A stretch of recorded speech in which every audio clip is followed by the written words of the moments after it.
this is a course about massively improving your own career or developing the competency of your staff.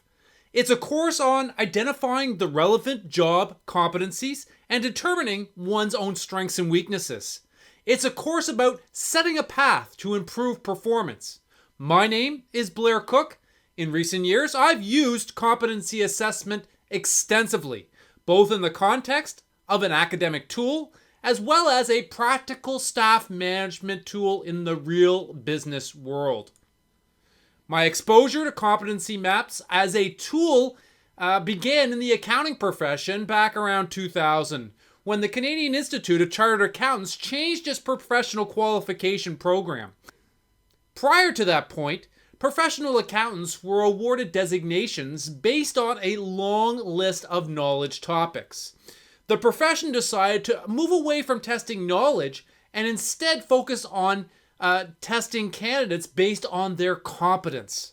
This subtle shift in evaluation has changed the professional program to become one that's more representative of what's going on in the real world.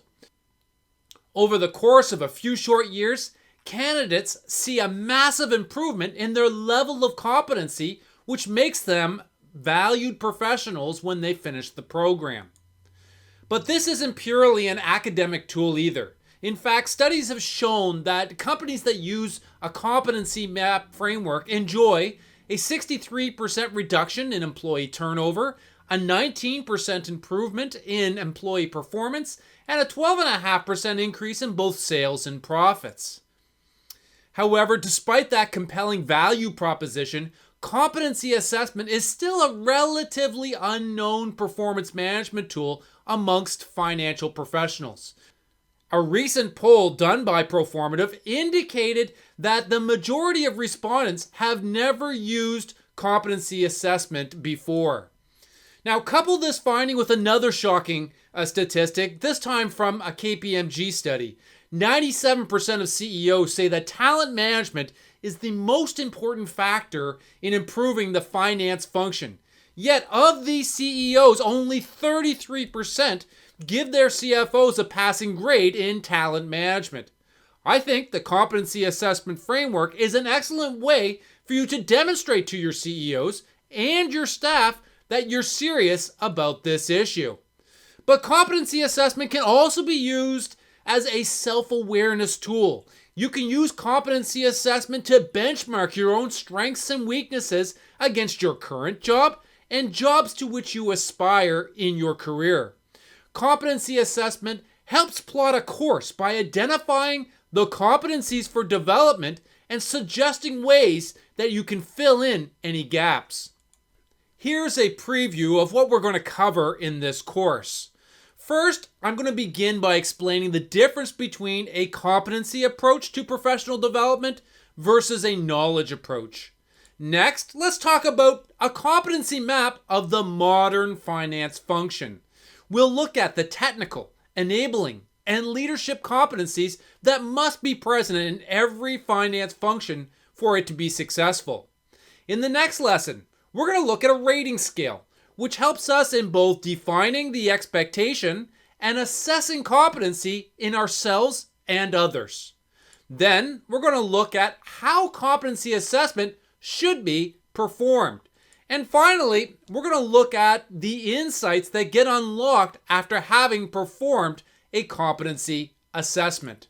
The best part about this course is that it's not theoretical. In fact, Proformative has taken the proactive approach by taking this idea to the next level, by developing the modern competency assessment framework tool that can be used by both individuals and managers to act on the ideas shared with you in this course.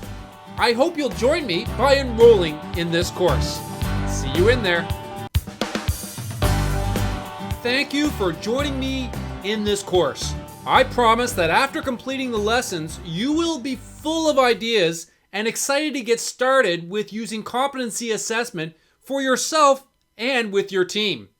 Now, in this first lesson, we're going to start with the basics. What is competency? And how does that differ from how most of us think about career development? Now, competency assessment requires a shift in mindset. It's not the same thing as the acquisition of new knowledge. What's the difference, you may wonder? Well, let's explore that for a moment, because understanding the difference between knowledge and competency-based assessment is fundamental to juicing up the effectiveness of our professional development efforts. Knowledge is essentially what you know. It's what you understand, remember, and have the ability to recite. If you need to know the rules for, say, revenue recognition, you can ask someone a question that tests whether or not they know these rules. However, consider what we haven't tested for a moment. We haven't tested whether they can apply that knowledge in a real situation. They may know the rules of revenue recognition, but confronted with a set of case facts, they may be unable to apply the judgment necessary to analyze the situation and reach a supported conclusion. This is something we will refer to as a job skill, which is the ability to do something which often draws upon knowledge. Finally, we haven't considered how they perform this job skill. In the workplace, we are often required to communicate our findings with others, and work with others, and maintain an ethical posture, and so on and so forth. These are personal attributes that often require development as well, and these too can be assessed. We've all come across people in our work lives who are highly knowledgeable, but perhaps lack the soft skills to be successful in their role. So in our example, our employee may know the rules of revenue recognition, have an ability to apply the rules in a real situation, but perhaps struggle in communicating their findings, and thus struggle in their position because no one understands them. When we combined all three of these components, the knowledge, the skills, and the personal attributes, we are defining competency.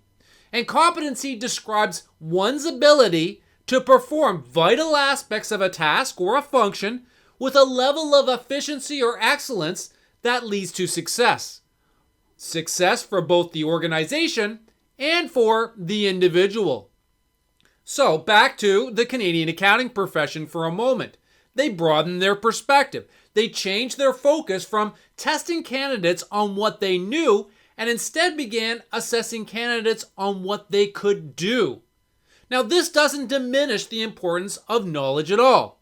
The program still emphasized the acquisition of knowledge and information through study, investigation, and experience with various learning materials. But the assessment, which you can think of as an exam, became focused on evaluating candidates who could demonstrate that they could take that knowledge and apply it in workplace situations.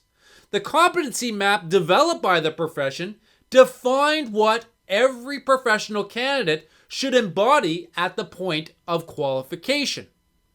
So here's an example of a definition of competency under the area of, say, strategic management. Analyzes and predicts the impact of strategic and operational decisions on financial results. Notice how the definition of competency defines a level of expectation. That is, analyzes and predicts.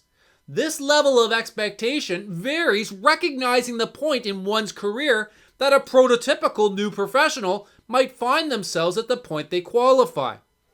In this situation, our assessment scale was quite simple. You were either assessed as having either partially demonstrated competency, or perhaps demonstrated competency, or perhaps you were assessed as being highly proficient at demonstrating competence. This type of scale works very well when you have a single definition of what represents or constitutes competence. In this case, that a candidate can indeed analyze and predict. Now, I've done a lot of work with the accounting profession over the last couple of decades, which has given me a pretty good understanding of competency assessment frameworks. What I like about competency assessment is that we were now able to better connect and more accurately reflect what is taught in the classroom with what is going on in the real business world. In a relatively short period of time, we were able to remarkably develop competency in a candidate through formal training. However, what I've noticed in general is that after all of us have graduated from our professional programs, that there are fewer tools available to continue guiding performance and growth. Let's skip ahead a few years, which is about the time I got my first CFO appointment. And my first CFO appointment was in a turnaround situation. Now, often in a turnaround situation, you will find a finance function that is broken or not measuring up. And when finance is failing in its capacity to measure corporate performance, it makes it that much harder for the organization to make smart decisions, often exasperating the business's challenges. So I was confronted with asking myself this question: what should the mandate of finance be? And in many of these companies that I work with in turnaround situations, I observe a very narrow view of the finance function and the services it offers to the rest of the organization. Often, finance is viewed as nothing more than another cost center. Finance is viewed as the organization's back office. Finance is in the business of reporting old news. These are misperceptions that I and many of you do not believe. So what I was looking for was a tool to help me define the mandate of finance.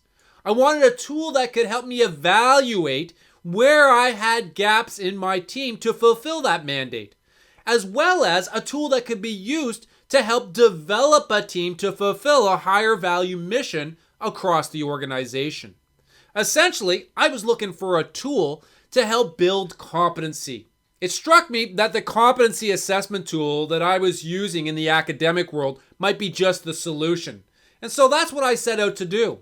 In our next lesson, we're going to look at the competency map that I developed for use in the business world. Until then,